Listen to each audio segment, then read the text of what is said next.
It's late spring of the year 1214. Due to his ever-increasing power, French King Philip Augustus pushes his neighbors into forming an alliance against France, resulting in two formidable armies invading Philip's domain on two separate fronts. English King John Lackland, together with his nephew Emperor Otto, marched to reclaim the Angevin domains in France and subdue the French king. The war that follows will irrevocably change the political landscape of Western Europe and alter the very course of history.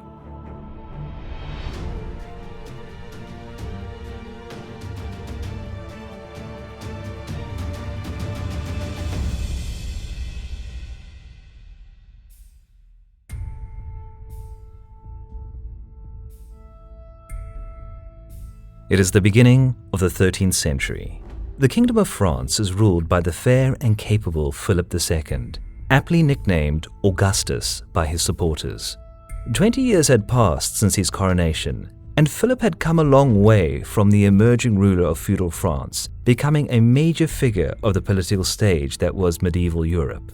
Throughout the years, he waged internal wars to subdue some of his disobedient vassals, who were often stronger and more influential than their sovereign. Philip also tried to involve himself in English internal affairs, as one of his primary goals was to diminish the English presence on the continent of Europe. He acted against King Henry II and, later his son, Richard the Lionheart, renowned crusader and cruel yet talented soldier. The latter wasn't equal to Philip as an opponent. Yet Richard's accidental death in 1199 temporarily halted the hostilities between the two kingdoms. As Richard didn't leave a legitimate heir, the English crown passed to his brother, John Lackland, whom Philip supported for many years, at first against his father, Henry, and later against his brother. John's ascension to the English throne was good news for Philip. He was aware that the new neighboring monarch was quite unpopular among his people and couldn't really compare to the deceased Richard. Though initially friendly, Philip soon realized the inherent weaknesses of the new English ruler and began using his political talents and superior military position to strip John of his dominions in northern France. As a result, by 1204, prominent Angevin duchies and counties including Normandy and Brittany fell within Philip's sphere of influence, and he soon made efforts to strengthen his control over these territories. Of course, John didn't give up, and after reforming his military in 1205, he invaded France a year later in order to reclaim at least some of the lost regions. Though his campaign started well, as he managed to capture the city of Angers, the brief conflict ended in a stalemate. Eventually, the French forced him to sail back to England. A truce period followed, which John used to modernize the English navy and gather resources for another planned assault on northern France. But let's stop here for a while and turn our focus to the east and the lands of the Holy Roman Empire. As early as the beginning of the 12th century, it was an arena of indirect rivalry between the kings of England and France, as the Germans were yet to become a major player in their ongoing conflict. Long story short, following the death of the Emperor Henry VI 10 years earlier, two pretenders to the imperial throne emerged. Henry's brother, Philip of Swabia of the Hohenstaufen dynasty, supported by the French, and Otto of Brunswick of the Welf dynasty, supported by the English.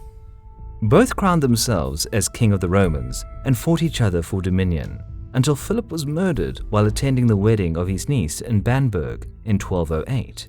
Most likely, Otto wasn't involved in Philip's death, yet he seized the advantage and soon ascended to the imperial throne. This presented a whole new opportunity for John of England. Though Otto was still busy dealing with strong opposition in Germany, he eagerly allied himself with his uncle John against the rising power of Philip Augustus, as the King of France still supported Otto's enemies within the empire.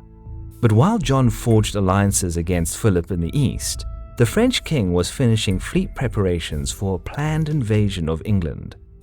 Though John was being kept busy with internal problems, he swiftly thwarted the French invasion plans by suddenly assaulting Philip's ships harbored in Flemish ports, using his reinforced navy.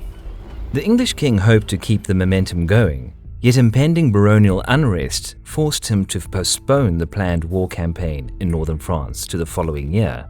John managed to temporarily appease the English nobility in late 1213 and landed his troops in La Rochelle at the beginning of February the next year.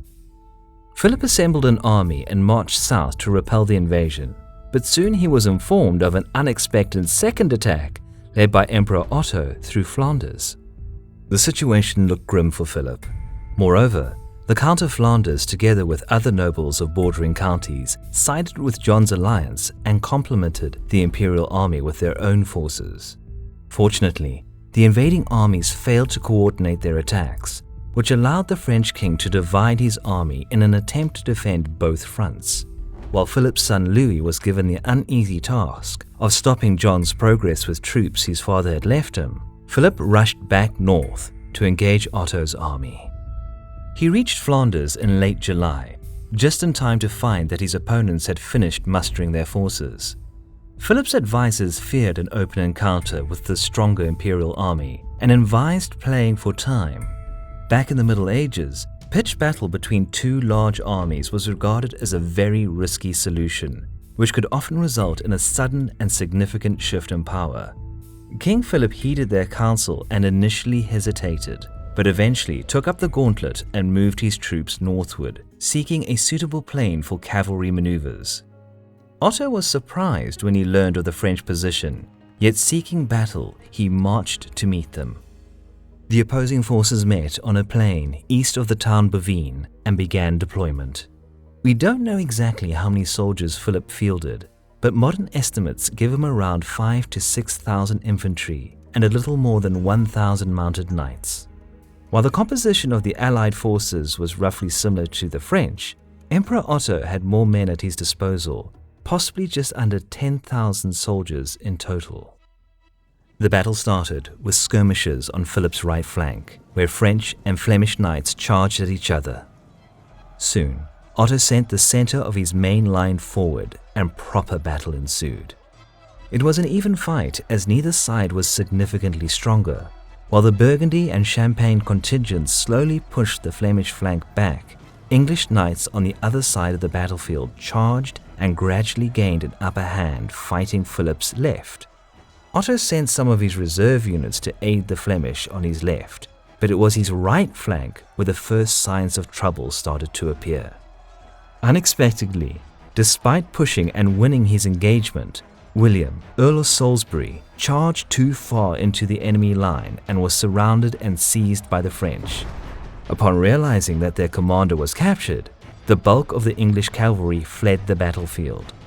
In the meantime, the majority of Otto's left flank retreated due to losses, and while the battle still raged, the odds tipped towards the French side. Eventually, he saw that the enemy's advantage was becoming insurmountable and retreated as well, narrowly escaping the battlefield using the help of Saxon knights. Philip's troops prevailed and won the battle. While infantry casualties were more or less even on both sides, many of Otto's knights were killed or captured.